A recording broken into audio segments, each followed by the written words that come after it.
সংবাদগণ, হ্যাঁ গো, তোমরা ঠিক ঠিক বুঝতে পেরেছো? হ্যাঁ হ্যাঁ হ্যাঁ, যে তোমরা নৃত্য করছিলে, আমি বন্দন ধোয়া গান করছিলাম। বাহ, মনে আছে তো? আছে আছে আছে আছে। আচ্ছা, তোমরা তিনটি নৃত্য গান এই যে সুন্দর নৃত্য করলে, আমার গণেশ ঠাকুর মা মনসা খুব আনন্দ পেয়েছে। তোমাদের নৃত্য দেখে আমার গণেশ ঠাকুর নিজেকে মাথা নড়িয়ে নড়িয়ে খুব সন্তুষ্ট পেয়েছে। হ্যাঁ, তো বলো, এই আমি কিসের বন্দনা গান করলাম এটা দেখি। ও, এটা কিসের বন্দনা গান? হ্যাঁ, এটা ওই যে শুনলাম গজানন গণেশ ঠাকুরের বন্দনা হলো। বাহ, সুন্দর, তুমি বুঝতে পেরেছো। হ্যাঁ, গণেশ ঠাকুর যে কোনো পূজা পার্বণে, যে কোনো অনুষ্ঠানে, আর যে কোনো যদি কোনো কাজ, শুভ কাজ হয়, আগে গণেশ দেবের পুজো হয়, তারপর কার কোনো পুজো হয়। তার আগে গণেশ বন্দনা করলাম, তবে সর্বকালে গণেশ বন্দনা করলাম, এখন আবার কিসের বন্দনা করব? কিসের গো? বলো দেখি, কিসের বন্দনা করি? আমি কি করে বলবো গো? আপনি কিসের বন্দনা করবেন একটু আপনি বলে দিলে ভালো হয়। মা লক্ষ্মী দেবীর বন্দনা করবো। হ্যাঁ হ্যাঁ হ্যাঁ, মা লক্ষ্মী দেবী, হ্যাঁ। ও, ছোট করে লক্ষ্মী দেবীর বন্দনা করি। হ্যাঁ, আচ্ছা। আমার দর্শক মন্ডলী এসে পৌঁছায়নি, তবে এই লক্ষ্মী বন্দনা করতে করতে চলে আসবে হয়তো। চলে আসবে। হ্যাঁ,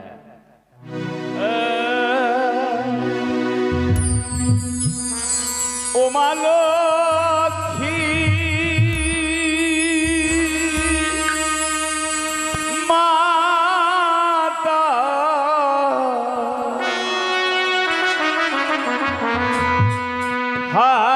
ঠাকুরানী,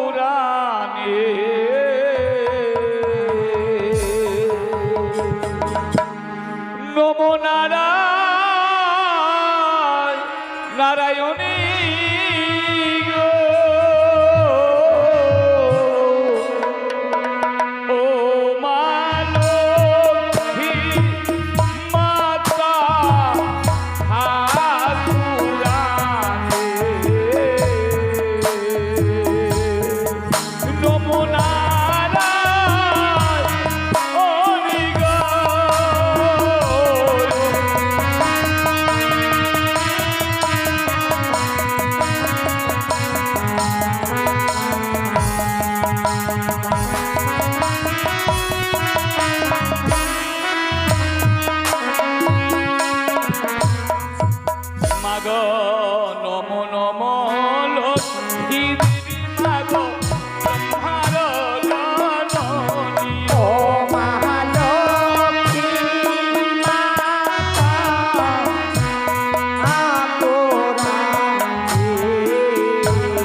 মাগো তোমার চরণে আমরা জানাই গো প্রণাম ও মাগো হে মাতা।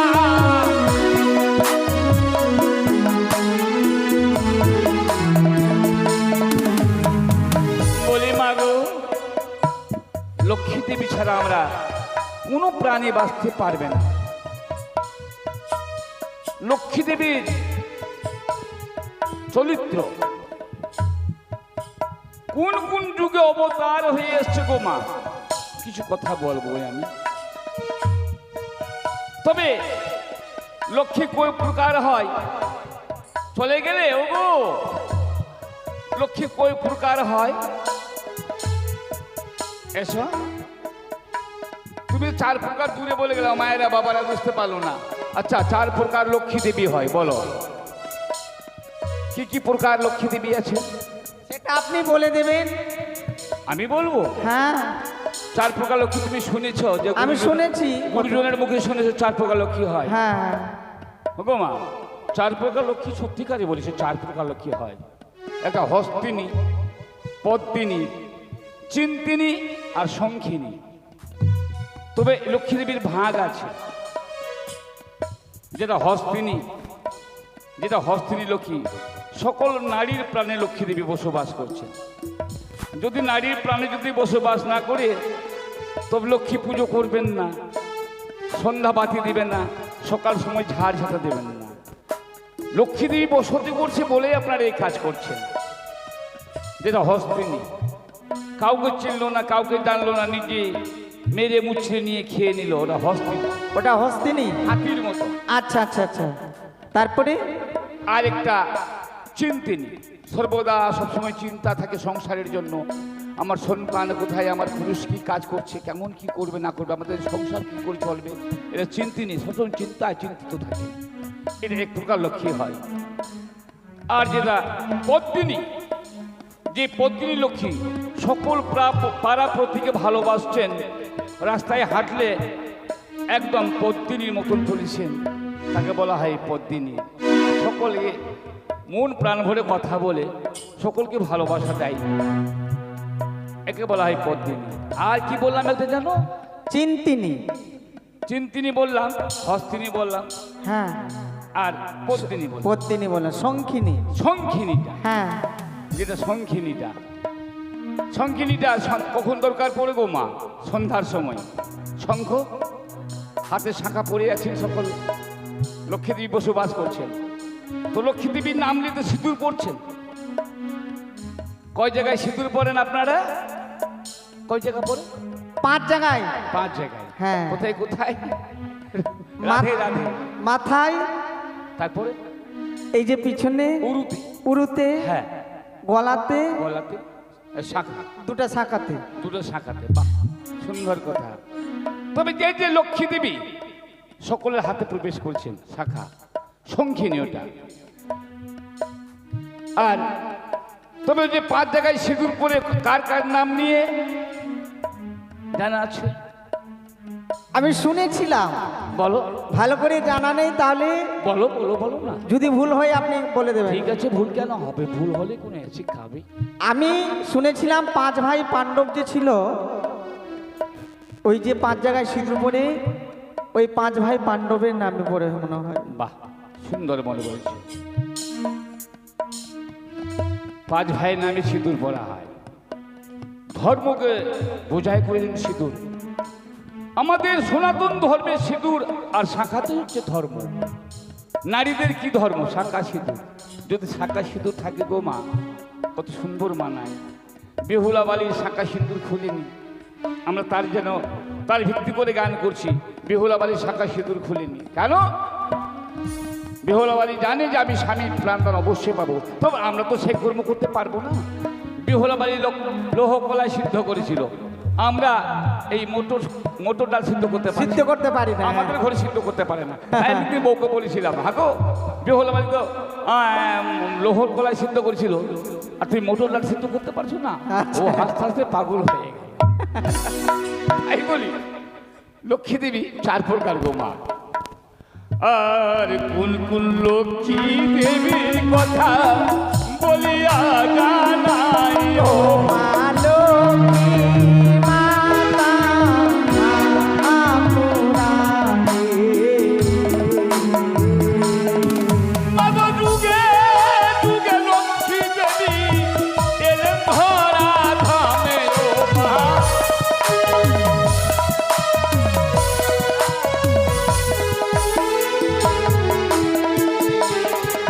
মাগো সত্য যুগে ছিলেন লক্ষ্মী নারায়ণের ঘরণী ও মা লক্ষ্মী মাতা।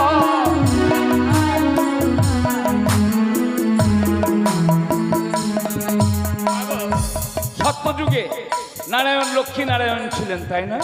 তারপরে সত্যের পর কি আসলেন? সত্য ত্রেতা। একের জায়গায় দুই না এসে তিন চলে আসলো। ত্রেতা মানে তিন, এক দুই হতো, কেন হলো না? অহল্যা পাষাণ হয়েছিল বলে হয়নি। অহল্যা পাষাণ হয়ে গেল, গৌতম মুনির স্ত্রী পাষাণ হয়ে গেল। গৌতম মুনি অভিশাপ করলে, হে অহল্যা, তুমি স্বামীকে চিনতে পারলে না? গুরুপত্নীকে হরণ করেছিল ইন্দ্র দেবতা, তার জন্য অভিশাপ করলো। গৌতম মুনি, যাও তোমার শিলার পরিণয় হয়ে যায়। তাই হয়ে গেল। শিশু সন্তান, তার ছেলে কেঁদে বেড়াচ্ছে, মা কোথায়, মা কোথায়? মাকে তো পাচ্ছে না, মা তো শিলা হয়ে গেছে। তাই দেবাদিদেব মহাদেব পার্বতী দেখছেন, দুজন মিলে দেখছে, আহা কি গো, শিশু সন্তান কষ্ট পাচ্ছে আর আমরা বসে বসে দেখবো কেন? একের পর দুই করবো না, তিন করে দেব। তিন করলে কি হবে? যে গৌতম মুনি বউকে অভিশাপ করছে, শিলা পরিণয় হয়ে গেছে, সীতা পরিণত হয়ে গেছে। তো তিন হলে কি হবে? রামচন্দ্র আসবে, তাই রামচন্দ্রের চরণ পেয়ে তখন শিলা উদ্ধার হবে, তার জন্য তিন করেছিল। তো সত্য ত্রেতা বলে, ত্রেতা যুগে এলেন মাগো ধরা ধামে তিনি ও মা।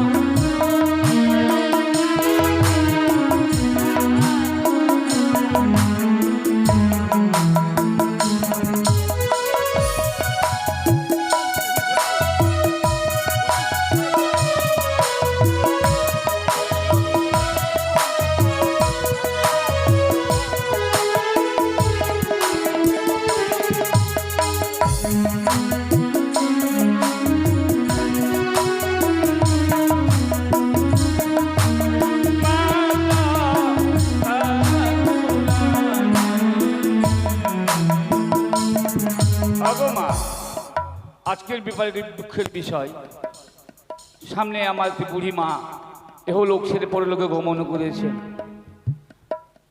তবে পরলোকের লোককে বলবো, হে ঠাকুর, সেই বুড়ি মাকে এমন চরণ তলায় ঠাঁই দাও, পুনর্বার আবার মানব কুলে জন্ম পেয়ে আপনার চরণ তলা সেবা করতে পারে ঠাকুর। সে নিয়ে উপর সাউন্ড ছোট করে দাও, উপর সাউন্ড ছোট করো, উপর সাউন্ড ছোট করতে বলবো, আর আমার বক্সের সামনে থাকুক। তাই বিশনপুর থেকে এসছেন বাবু, নিশ্চয় সেই ওই বুড়ি মায়ের বাড়িতে নিশ্চয়ই আত্মীয় আছে বলে এসছেন। মায়ের রাঙা চরণে 10-20 টাকা নিবেদন করেছেন, ধন্যবাদ। যে হস্তলি দান করেছেন বাবু, আর যে বুড়ি মায়ের বাড়িতে এসছেন, সেই বুড়ি মায়ের সৎ কার্য যেমন ভালো করা হয়, তার আত্মার শান্তি পায়, সেই ব্যবস্থা করবেন অবশ্যই। বলি ধন্য ধন্য ভক্ত তোমায় জয় বলি হারিও।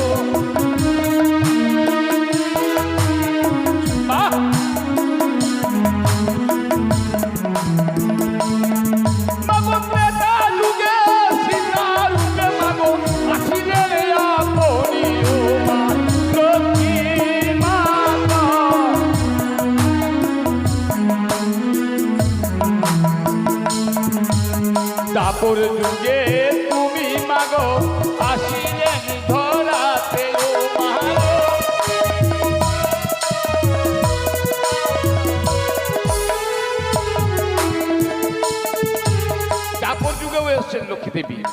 যুগে যুগে কষ্ট পেয়েছে লক্ষ্মী দেবী, কষ্ট পেয়েছেন।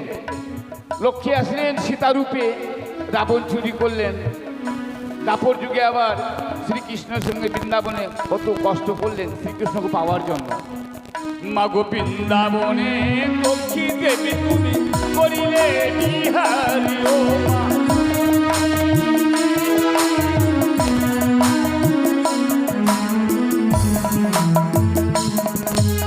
যুগে যুগে অবতার যাব হইলে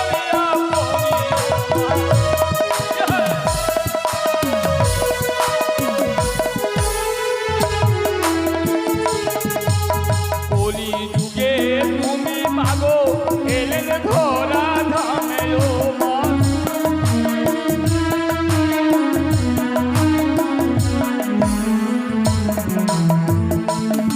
মাগো নদিয়া নগরে তুমি হইলে আপনি ও মালতী।